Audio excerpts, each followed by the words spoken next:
কোরআন পাকের মধ্যে বলছেন আল্লাযীনা ইম্মাক্কান্নাহুম ফিল আরদ আকামুস সালাহ। এই জমিনের ক্ষমতা যখন কোনো সরকারের কাছে যাবে, সেই সরকার যদি নামাজ প্রতিষ্ঠিত না করে, যাকাত না দেয়, সৎ কাজের আদেশ না করে, অসৎ কাজের বাধা না করে, সেখানে শান্তি আসবে না। একটু হাত উঠা করো দাদারে, হাত উঠা। শান্তি আসবে না। মিডিয়া ভাইরা, আমি যা বলতেছি দয়া করে একটা শব্দ কাটবেন না, এই দিয়ে দেবেন সারা জাতিকে।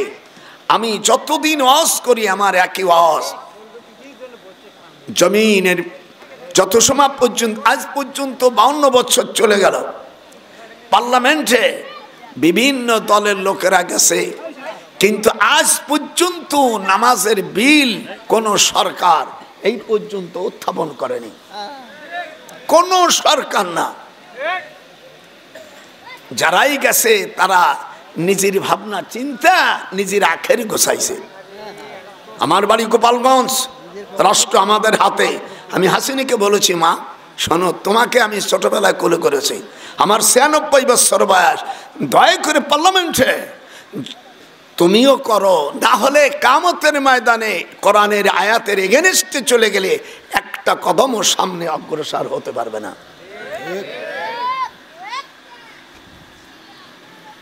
আপনারা আমার উপর খুশি নেবে খুশি, অনেকে সাহস পায় না। আর আমার তো সব বড় বড় জেনারেল নিচে বাদ দেন, ডিসি সচিবিয়া বাদ দেন, এর উপরে যারা আছে সব আমার রক্তের রক্ত। এমন কোন শালা নাই অ্যারেস্ট করবে।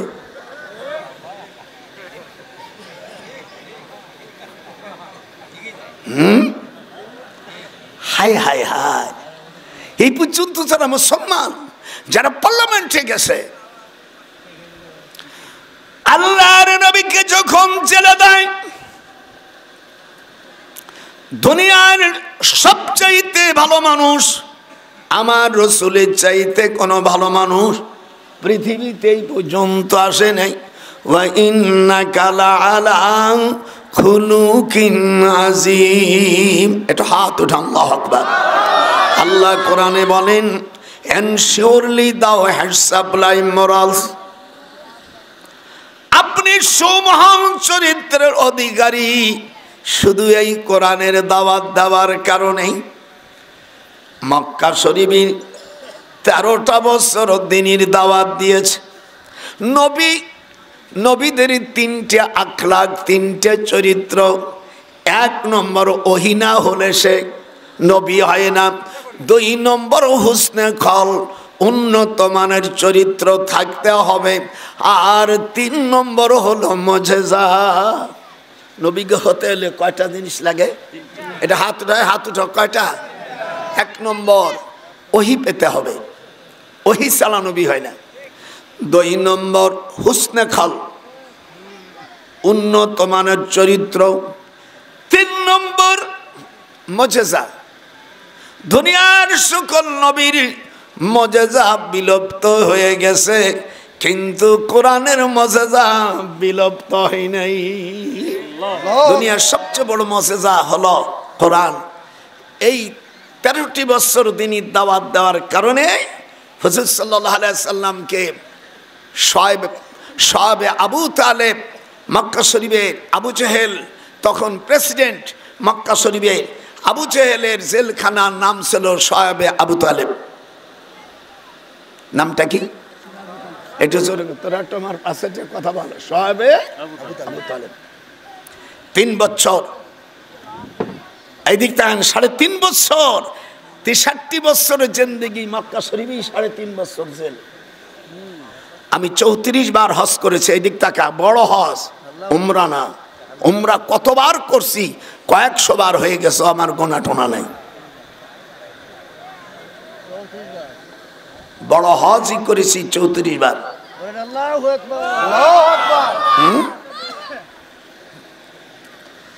এই জেলখানাটা বর্তমান আবু জেহেলের বাড়িটাকে উম্মতের জন্য সরকার পায়খানার সুব্যবস্থা করে দিয়েছে। যারা মক্কা শরীফে গেছেন, হুজুর সাল্লাল্লাহু আলাইহি সাল্লামের বাড়ির পাশে এই নরপিসের বাড়ি। কথা কয় না কেন? এই তোকে ভয় করে নাকি? এই নরপিসের বাড়ি। আর তার পাশে ছিল দারুন নাদওয়া অর্থাৎ আবু জেহেলের পার্লামেন্ট। আমাদের বাংলাদেশে কয় জাতীয় সংসদ, ভারতে বলে বিধানসভা, আর আমেরিকা বলে হোয়াইট হাউস। আমার মেয়েরা থাকে, আমার তাকিয়া থাকে ডাক্তার, আমেরিকা নিউ ইয়র্কে থাকে, জামাইকা শহরে। আর ছোট ভাই আছে মেজর জেনারেল, আমার ছোটলা। আর একটা আছে স্বাস্থ্যবাহী রাষ্ট্রদূত ছিল, সেও আছে ওয়াশিংটনে। এই ছোটখাটো টিওনো ডিসি এইগুলো নেই, এর অনেক উপরে।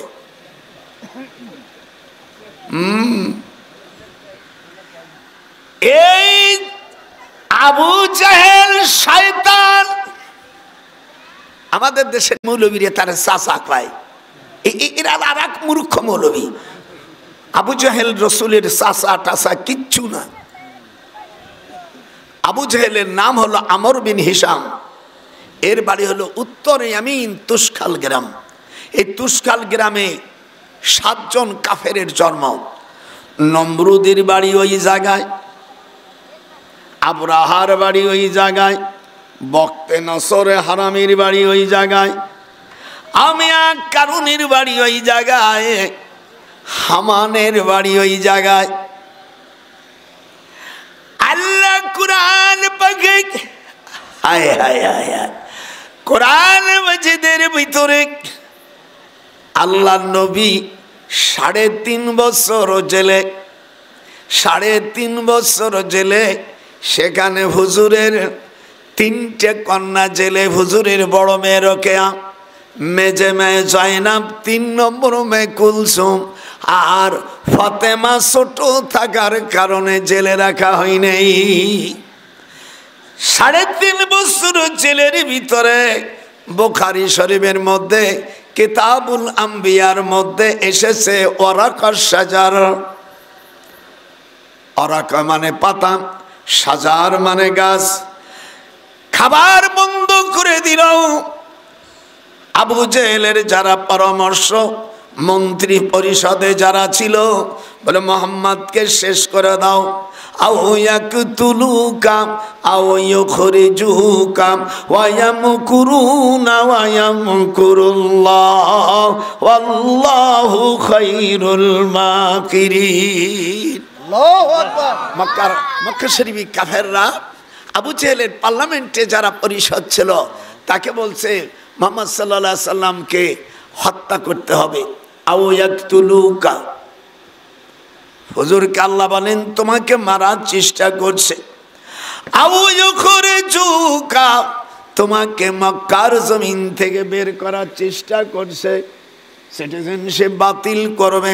ওয়া ইয়ামকুরুনা ওয়া ইয়ামকুরুল্লাহ, আল্লাহ কয় ওরা কত দূর চালাকি করবে, তার চাইতে বড় চালাকি আমি বেশি, আমি আল্লাহ।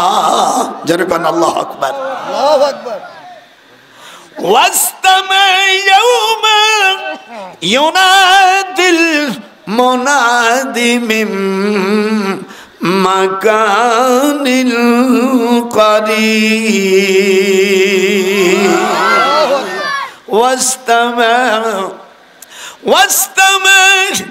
ইয়াউমা ইউনাদিল মুনাদি মিন মাকানিল করিব।